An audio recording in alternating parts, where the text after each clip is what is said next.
the Holy Spirit's going to use it individually in each of our lives, right? This is why the Word of God is living and active, because it speaks to each of us in our unique circumstances and unique situations. So I love that. That is spot on. And here's the other thing I'm hearing from y'all too. And I always think God was so good to give us these disciplines of memorization and especially meditation in a world that is so fast-paced, right? It's always like instant gratification. When can I order this? When can I get it? Okay, respond to this text message now. Everybody's calling you. Everybody's texting you. Social media every time, right? Like there's just this pace, this hurry to life. But when we get to Scripture, God calls us to do the opposite, right? To be still, to slow down, and to meditate, right? And that, I think, is such a gift in this day and age, that God's calling us into something different than what the world is telling us, than the pace the world is telling us to maintain, because that is unrealistic, right? And so my hope today is that as we continue to practice all these techniques, that you will get a taste of that slowness, but the goodness that is attached to taking your time with something and sitting with it and being still with it. So that's my hope. Okay, so these were our first two techniques out of our visual learning style. So as we go throughout the day, I will be curious. I'm going to ask you at the end of the day, so be thinking on it, which ones for you all felt most helpful or most meaningful, okay? But now we're going to move on to our auditory learning style. And this is on page 43 in your workbook. That's where it starts, is page 43. So what is the auditory learning style? Well, our auditory learners prefer to hear information rather than reading it or seeing it displayed visually. They understand and remember things best through what they hear. So that means their information retention is most successful through things like lectures, recordings, discussion, verbalizing lessons. They want to have that verbal, that auditory component. Okay, so indicators that you might be an auditory learner. You recite information out loud to help you remember it. You recall pieces of information based on the way it sounded. And what I mean by that is maybe when you're hearing a lecture or a sermon, you can hear the inflection or you hear the whisper in somebody's voice, when they get serious or are trying to really convey something. Discussing a topic is better and helps you remember and synthesize the information in your mind. Instead of looking at a map for directions or having it written, you want somebody to tell you, just give it to me. Just explain how to get there, and I will find it. Rhymes, songs, word associations, those are often effective ways to remember pieces of information. And one thing I will say is you're going to find that some of these overlap, right? So like that last one, the word associations, that could be for other learning styles too. So some of these do overlap, and you will notice that as we go throughout our day today. Okay, so the memorization technique that we're going to talk about today for the auditory learning style is this one, listening to audio. So hearing recordings of a specific scripture or listening to someone reading scripture can be helpful for those who, I didn't ask. Is anybody in here an auditory learner? I just moved straight. Oh, yay. Okay. That's auditory and visual. Yes. Yes. And that's what I mean when I say a lot of these tools really are best used together, and you'll find that. Listening to things I'm always like so fascinated by auditory learners. I'm like, how did you remember that just by hearing it? It's always like they're magic to me. So I will tell you, and I'm not going over this today because of time, but in the workbook, there are some other ones that I'm not mentioning, and song, of course, is a natural one for auditory learners, and I've got a whole thing on it in the workbook, but we're not talking about it today, just, again, due to wanting to get everything that I could in. But when we think about listening to audio, a few things can be helpful is, how many of you guys have the YouVersion app on your phone? And you can just listen to, the Bible being read to you. That's something super helpful. I know there's other apps out there that read scripture to you. So any of those would be super helpful for auditory learners. Something that I specifically like is using the voice memo feature on your phone. So if you have an app or where you can create voice memos, record the scripture onto your voice memo, and then as you're driving in your car, listen to it. And that's something, and listen, I loathe hearing my voice on recording. I hate it. I'm like, ew, is that what I sound like? That's how I feel. So if that bothers you, just get somebody else to record it for you, okay? And then you can listen to somebody else's voice, and you won't have to have that internal dialogue in your head, okay? But that is something that's helpful, is using that voice memo feature. Another thing I want to mention on doing the recordings is you've got two options. You can either just record the whole scripture just as one, fluid piece, or what you can do is, as you're recording, say the first phrase, pause it, like keep it recording, but pause, and in your head say the words, and then do the next part. Because then when you listen back to it in the car, you're going to repeat after yourself, so to speak, right? So if I'm recording, I'm going to say, blessed is the one who trusts in the Lord. And then I'm going to go silent. And in my head, I'm going to say, blessed is the one who trusts in the Lord. Because I know, okay, when I'm listening to my car, I'm going to repeat. I'm going to give myself that space to repeat it. So I'm practicing that kind of auditory and you're speaking it out too. It's the repetition too that's going to help it. So you're hearing and you're speaking it, okay? So that is our auditory memorization technique. Any other questions or thoughts on that one? Yeah.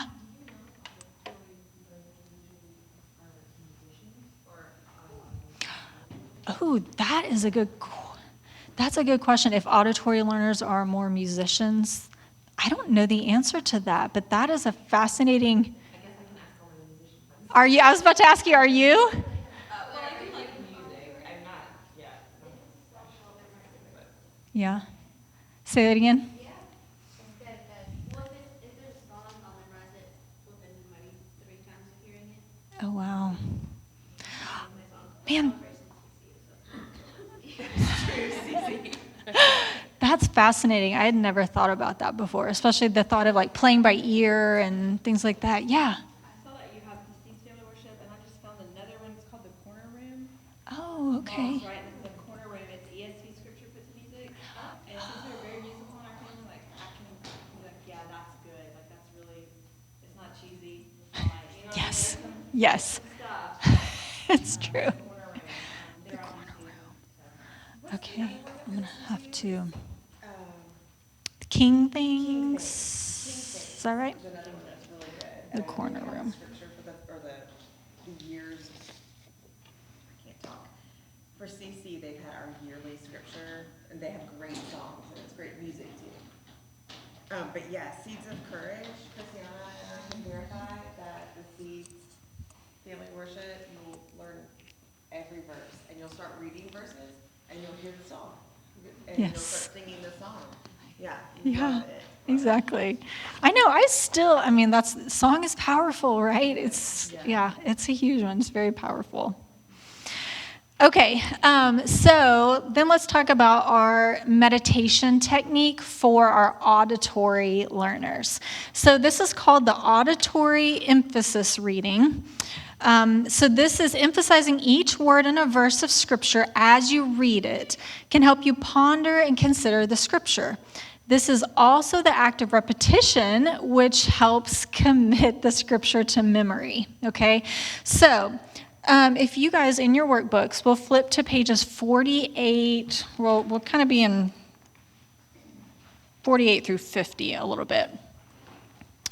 But the way that this works is that as you have a scripture, and this example that I used in here is just the beginning of Joshua 1:8, okay? But the way you do this is you take a section of scripture, or the whole scripture ideally, and as you're reading out loud, you're going to verbally emphasize one word each time you read it. Okay, so for example, on page 48, the book in here, the example in here is, like I said, Joshua 1:8, just the first part of it. Do not let this book of law depart from your mouth. Okay, now remember, as we meditate, we're slowing down with it, we're pondering, we're dwelling on these words, we're even asking ourselves some questions. Does my life reflect this scripture? That question right there is really good for scriptures that give commands, right? So like this one, do not let the book of law depart from your mouth, okay? A good question for pondering is, does my life reflect this? Am I doing this in my life, okay? So the way that I would practice this technique is I'm going to start by emphasizing one word first, okay? So I'm going to just start at the beginning of the verse. Do not let this book of law depart from your mouth.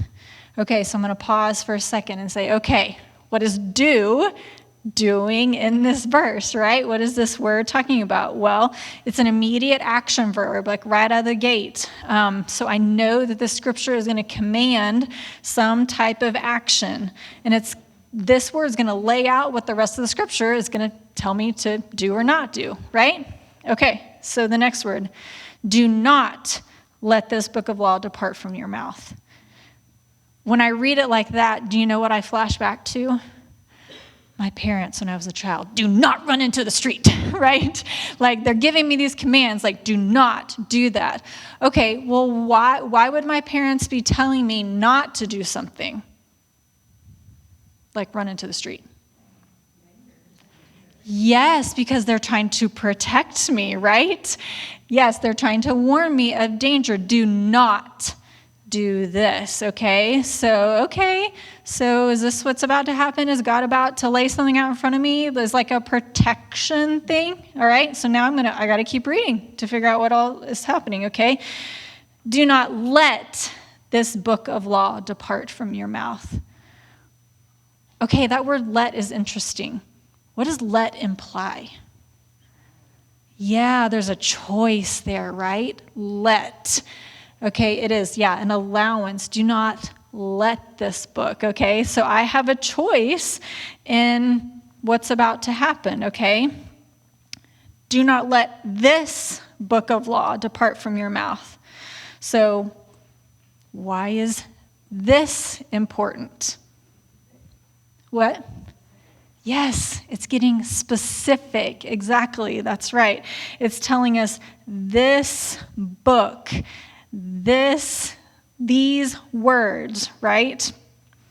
Okay, do not let this book of law depart from your mouth, okay? So then we're going to get a little bigger here of like, what book are we talking about? And, what is this going on? What is this referring to?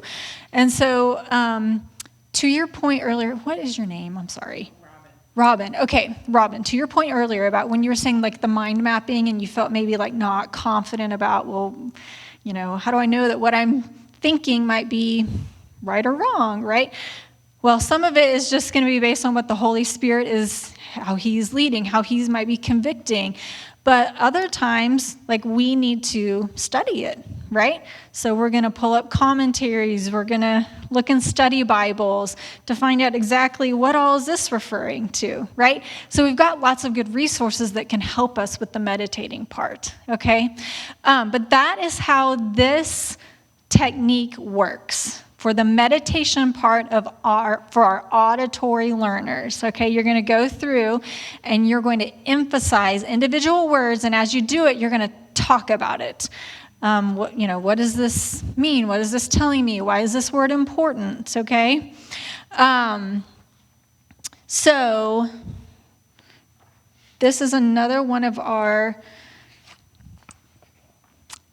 practices of going slow, right? And taking our time with God's word. So here's what we're going to do now. I'm going to give you guys time, and we're just going to work at our tables doing this together, okay?